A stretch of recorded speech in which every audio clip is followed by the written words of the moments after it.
നിങ്ങൾക്കും മറ്റുള്ളവർക്കുമായി ഒരു numerology chart compile ചെയ്യുമ്പോൾ വ്യക്തിയുടെ കൃത്യമായ സംഗ്രഹം ലഭിക്കുവാൻ ഇനി പറയുന്ന 7 പ്രധാന നമ്പറുകളുടെയും വ്യക്തിത്വ സവിശേഷതകൾ സമന്വയിപ്പിക്കുക എന്നത് വളരെ പ്രധാനമാണ്.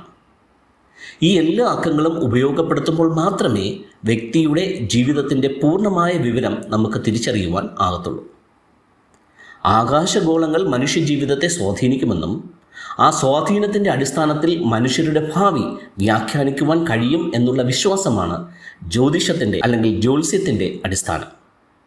ഒരാൾ ജനിക്കുന്ന സമയത്തുള്ള നവഗ്രഹങ്ങളുടെ സ്ഥാനം അടയാളപ്പെടുത്തുവാൻ സാധിച്ചാൽ പിന്നീട് എത്ര നാളുകൾ കഴിഞ്ഞാലും ആ സമയത്തെ നവഗ്രഹങ്ങളുടെ സ്ഥാനം മനസ്സിലാക്കി അയാളുടെ പ്രായം കണക്കാക്കുവാൻ ഈ സാങ്കേതിക വിദ്യയിലൂടെ അന്ന് കഴിഞ്ഞിരുന്നു. ആദ്യകാലത്ത് ദിക്കറിയുന്നതിനും കാലഗതി നിർണ്ണയിക്കുന്നതിനുമൊക്കെ പുരോഹിതന്മാരും സഞ്ചാരികളും കർഷകരും ഈ സമ്പ്രദായത്തെയാണ് അനുഗമിച്ചിരുന്നത്. ഈ സമ്പ്രദായത്തിൽ നിന്നാണ് ഫലഭാഗ്യ ജ്യോതിഷം അഥവാ ജ്യോത്സ്യം വികസിപ്പിച്ചെടുത്തിരിക്കുന്നത്. ക്രിസ്തുവിന് മുൻപ് 7-ാം നൂറ്റാണ്ടിൽ ബാബിലോണിലാണ് നവഗ്രഹങ്ങളുടെയും നക്ഷത്രങ്ങളുടെയും സ്ഥാനം കണക്കാക്കി ഗ്രഹനിർണയം നടത്തി വന്നിരുന്നത്. ഇതിലൂടെ മുഹൂർത്ത ചിന്ത, ഫലനിർണയം, ഭാവി പ്രവചനം മുതലായവ നടത്തുന്ന രീതിയും അനുഷ്ഠിച്ചിരുന്നു. ഗ്രഹങ്ങളുടെ സ്ഥാനം ഒരു വ്യക്തിയുടെ ഭാവിയെ സംബന്ധിച്ച സൂചനകൾ നൽകുന്നു എന്ന വിശ്വാസം ബാബിലോണിയയിലെ കൽദേയർ പുരോഹിതന്മാരാണ് ആദ്യമായി പ്രചരിപ്പിച്ചത്. ഗ്രഹങ്ങളെ അനുഗ്രഹ നിഗ്രഹ ശേഷിയുള്ള ദേവന്മാരായി സങ്കല്പിച്ചുകൊണ്ട് നടത്തുന്ന പ്രവചനങ്ങൾക്കടിസ്ഥാനമായ ഫലഭാഗ്യ ജ്യോതിഷം ക്രിസ്തുവിന് മുൻപ് 2-ാം നൂറ്റാണ്ടോടുകൂടെയാണ് ഇന്ത്യയിൽ പ്രചാരത്തിൽ വന്നത്. ഇത്തരം പ്രവചനങ്ങൾ ശരിയാണെന്ന് ഒരു വിഭാഗം ആൾക്കാർ വിശ്വസിക്കുന്നു.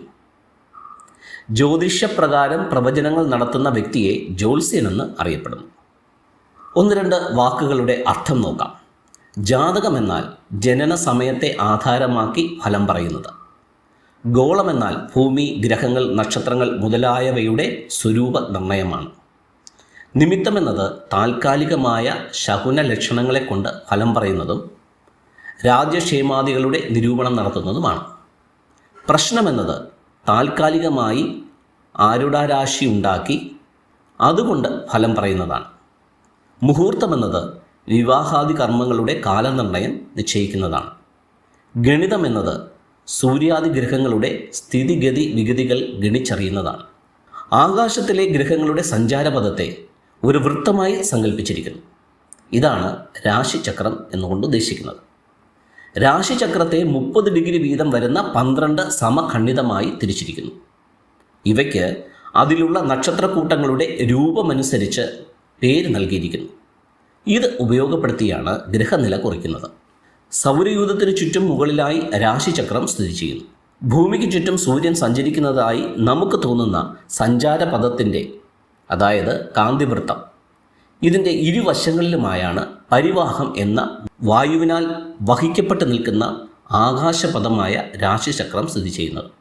കാന്തിവൃത്തത്തിന് സമീപത്തുള്ള നക്ഷത്ര രാശികളെ എല്ലാം ചേർത്ത് ഒരു ചക്രത്തിൻ്റെ രൂപത്തിൽ സങ്കല്പിച്ചിരിക്കുന്നതാണ് രാശിചക്രം അഥവാ സൗരരാശി, അതുമല്ലെങ്കിൽ സൂര്യരാശി എന്ന് പറയുന്നത്.